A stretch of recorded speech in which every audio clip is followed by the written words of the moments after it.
US Iran deal से market ने ली राहत की सांस। बस अब डोनाल्ड ट्रंप भाई साहब के अगले ट्वीट का वेट कर रहे हैं, क्योंकि असली रिस्क तो वहीं पर है। तो जी हाँ दोस्तों, आज मार्केट ने एक अच्छी ओपनिंग दी, एक बहुत ही बढ़िया गैप अप ओपनिंग दी, और उसके बाद आपको वहां पर करेक्शन देखने को मिला।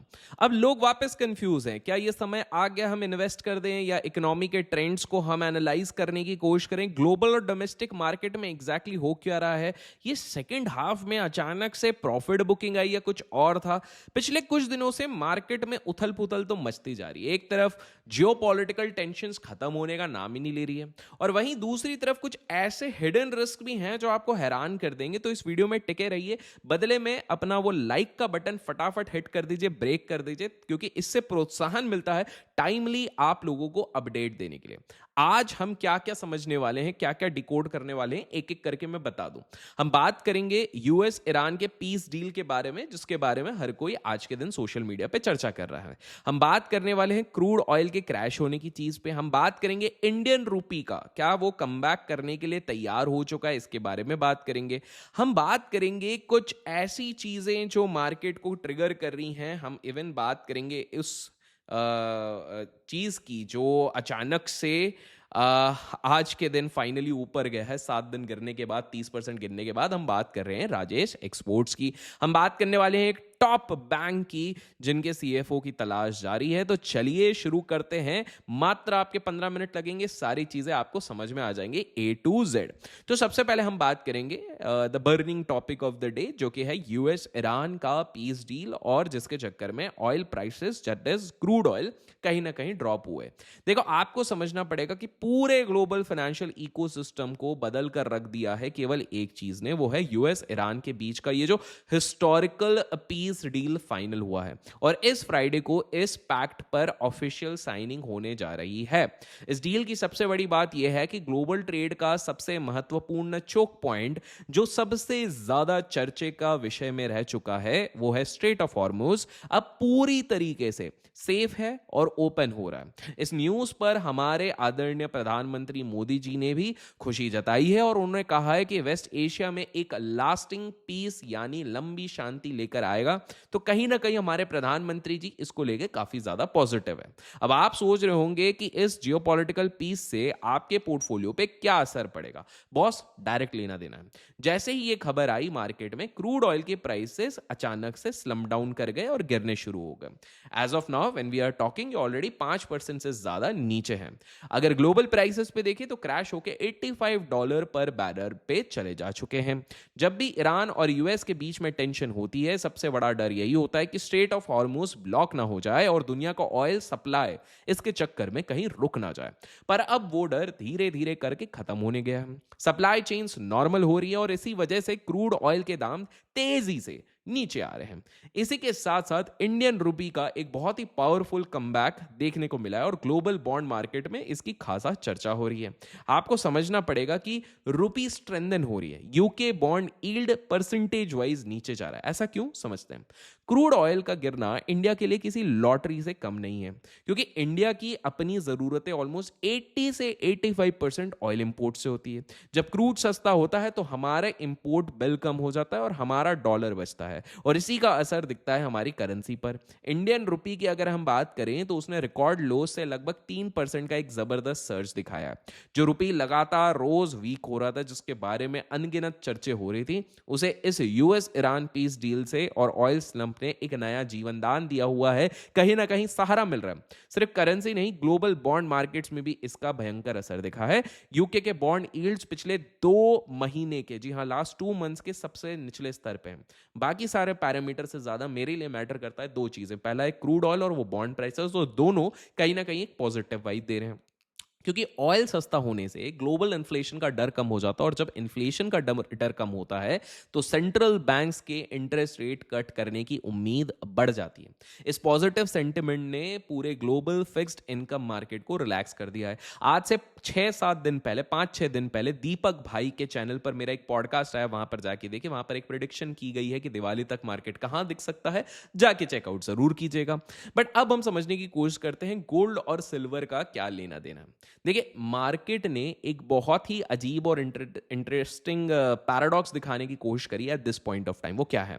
फाइनेंस की टेक्स्ट बुक थ्योरी के हिसाब से दुनिया में जब भी पीस होती है, क्रूड ऑयल गिरता है, तो सेफ हेवन एसेट जैसे गोल्ड एंड सिल्वर के दाम नीचे जाने चाहिए।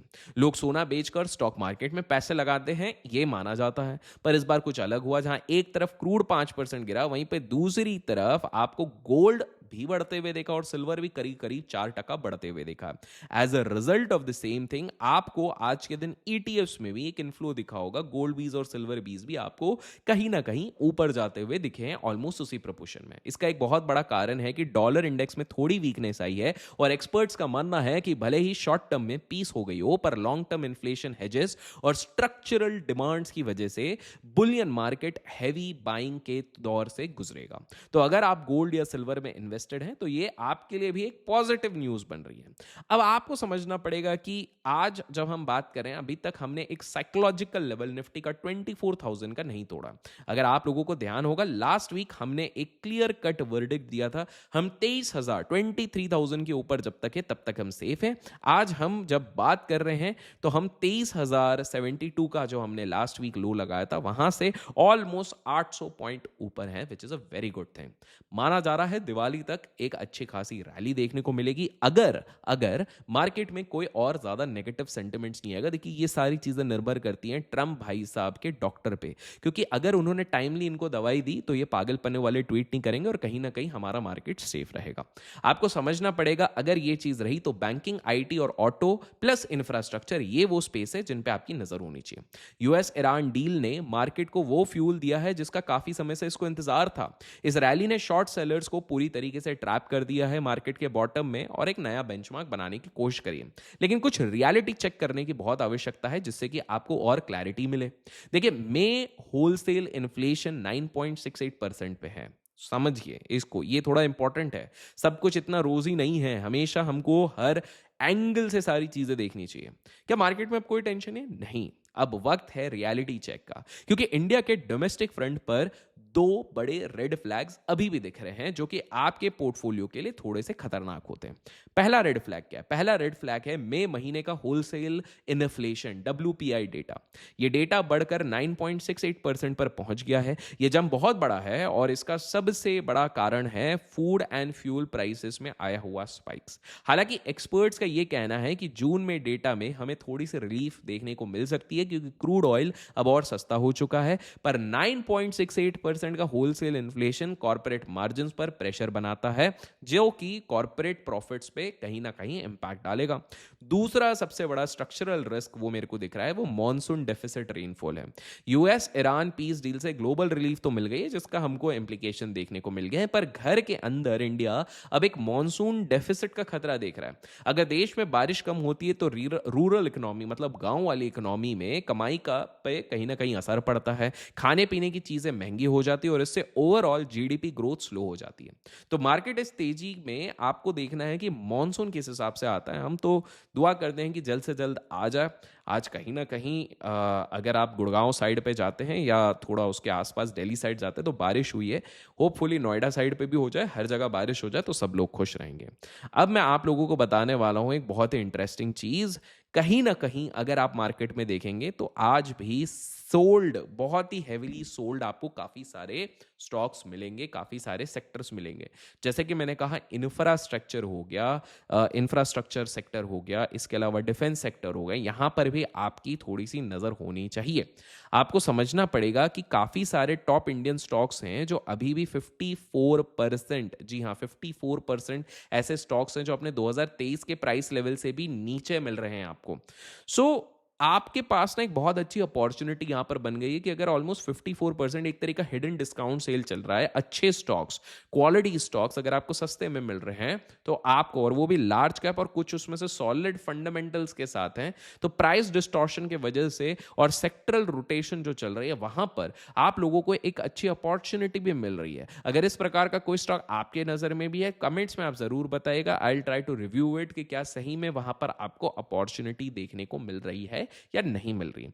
आज के पूरे मार्केट सेशन में मुझे एक चैलेंज जरूर दिखा था कि निफ्टी जहां ऊपर जाने की कोशिश करा 24,000 के ऊपर, ये टिक नहीं पाया। मतलब कहीं ना कहीं मार्केट को और थोड़े से इशारों की आवश्यकता है जहां पर कि ये 24,000 के ऊपर के लेवल पे जाके रुक सके। अब म्यूचुअल फंड इन्वेस्टर्स के लिए एक बड़ी इंटरेस्टिंग चीज मैंने देखी है, फ्लेक्सी कैप फंड्स हम सबको बहुत पसंद आते हैं। काफी सारे लोग बोलते हैं कुछ समझ में नहीं आए तो उसमें जाओ, वहां पर डिक्लाइन दिख रहा है। अप्रैल टू मई में करीब 5,175 करोड़ का डिक्लाइन दिख रहा है। अगर आप देखते हैं मई महीने का डेटा आप देखते हैं तो फ्लेक्सी कैप म्यूचुअल फंड्स का इनफ्लो लगभग आधा हो चुका है एट 5,175 करोड़। आपको समझना पड़ेगा अप्रैल में रिकॉर्ड ब्रेकिंग इनफ्लोज हुए, लेकिन मई में काफी सारे लोग डर गए, जिसके चक्कर में जब हमने एक और लास्ट टू लास्ट वीडियो में डिस्कस किया था, सिप स्टॉपेज रेशियो बढ़ गया 40%। कहीं ना कहीं मई के महीने में एसआईपीज कम हो गई लमसम वाली, बट कहीं ना कहीं लोगों ने फ्लेक्सी कैप में भी यहां पर इन्वेस्ट करना थोड़ा सा कम कर दिया। वो डर रहे हैं, लोग काफी ज्यादा डर रहे हैं। इस पे मेरी क्या राय है? मेरी ये राय है कि अगर आप 8 10 12 साल का एक नजरिया लेते हैं तो म्यूचुअल फंड्स एक बहुत बढ़िया विकल्प होता है। अच्छे फंड्स में आपको बने रहना चाहिए, ना कि डर के मारे मार्केट से भागना चाहिए। लेकिन हाँ, अगर आपको लगता है कि things are fine, things are suited, तो आपको यहां पर रहना चाहिए।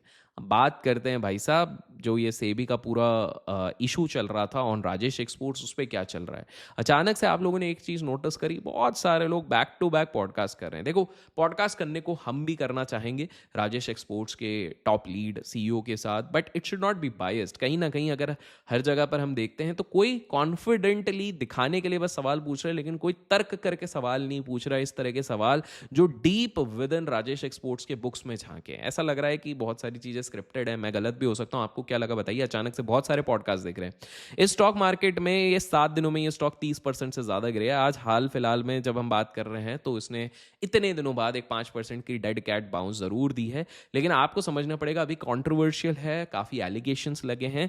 जब भी रेगुलेटर इस तरह के एलिगेशन लगाए, पहले थोड़ा सा शांति होने दीजिए। एक बार क्लैरिटी आ जाता है उसके बाद यू गाइस कैन डिसाइड। तो ये तो मेरे तरफ से होगा। अब देखो, जिसको खतरों के खिलाड़ी बनना और अक्षय कुमार के फैन है उनको तो हम रोक नहीं सकते, ये आप लोगों के ऊपर है। अच्छा, एक और चीज आई है around HDFC bank. HDFC bank ने ऑफिशियली अपने नए चीफ फाइनेंशियल ऑफिसर, सीएफओ जिसको कहते हैं, उसकी खोज शुरू कर दी है। काफी समय से एचडीएफसी बैंक में काफी ज्यादा प्रेशर आ रहा था, तो वो कहीं ना कहीं देख रहे हैं कि उनकी फाइनेंशियल स्ट्रैटेजीज के साथ किस प्रकार से लीडरशिप को अलाइन किया जाए, और इसलिए वो सीएफओ ढूंढने की कोशिश कर रहे हैं कि एक अच्छा सीएफओ मिल जाए तो कहीं ना कहीं राहत मिल जाए। ऑल्दो आज हम मार्केट की अगर बात करें तो सेंसेक्स करीब करीब 700 पॉइंट ऊपर बंद हुआ है, निफ्टी 200-250 पॉइंट ऊपर बंद हुआ है। लेकिन साइकोलॉजिकल लेवल्स के बारे में हम ऑलरेडी यहां पर चर्चा कर चुके हैं, जिनका आपको ध्यान रखना चाहिए। इसी के साथ साथ फाइनेंस मिनिस्टर निर्मला सीतारमन जी की तरफ से भी कुछ चीज आई है।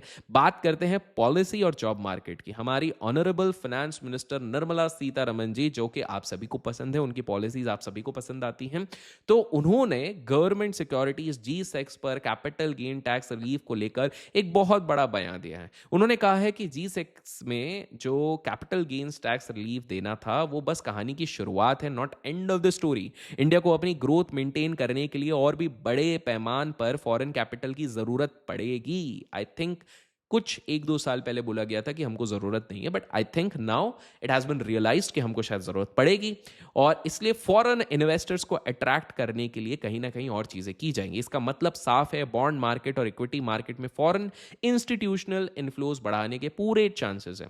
लेकिन इस पूरे पॉजिटिव एनवायरनमेंट के बीच में एक ऐसी खबर है जो हमें थोड़ा सा परेशान करती है, और वो एज यूजुअल आईटी सेक्टर से आती है।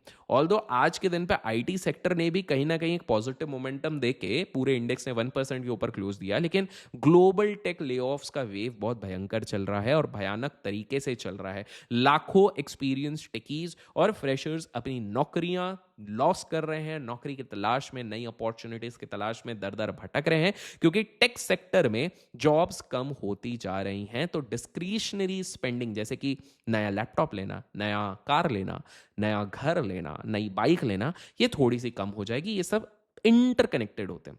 आईटी सेक्टर के स्टॉक्स को रिबाउंड करने के लिए अभी हो सकता है थोड़ा और समय लगे। तो मोटा मोटी अगर देखा जाए आज एक रिलीफ चीज जरूर मिली है, एक पॉजिटिव वाइब जरूर आ रही है यहां पर, but we are just one tweet away of Donald Trump then to see the entire massacre again unfolding. मतलब हम केवल एक ट्वीट दूर हैं अगेन मैसेकर देखने से। तो आशा करते हैं कि डोनाल्ड ट्रंप भाई साहब कुछ यहां पर कुछ उल्टा पुल्टा ना करें। क्रूशियल मूविंग एवरेजेस के इर्द गिर्द आपको दिखेंगे हमारे कोर इंडाइसेस। एक बार यहां पर स्ट्रक्चरली हमें एक पॉजिटिव मोमेंटम मिल गया तो all is well, otherwise again down to the hill. तो आशा करते हैं आज के इस वीडियो से कुछ सीखने मिला लाइक और शेयर जरूर कीजिएगा। Till then keep learning, keep growing. कल मिलते हैं वापस and keep trading and investing.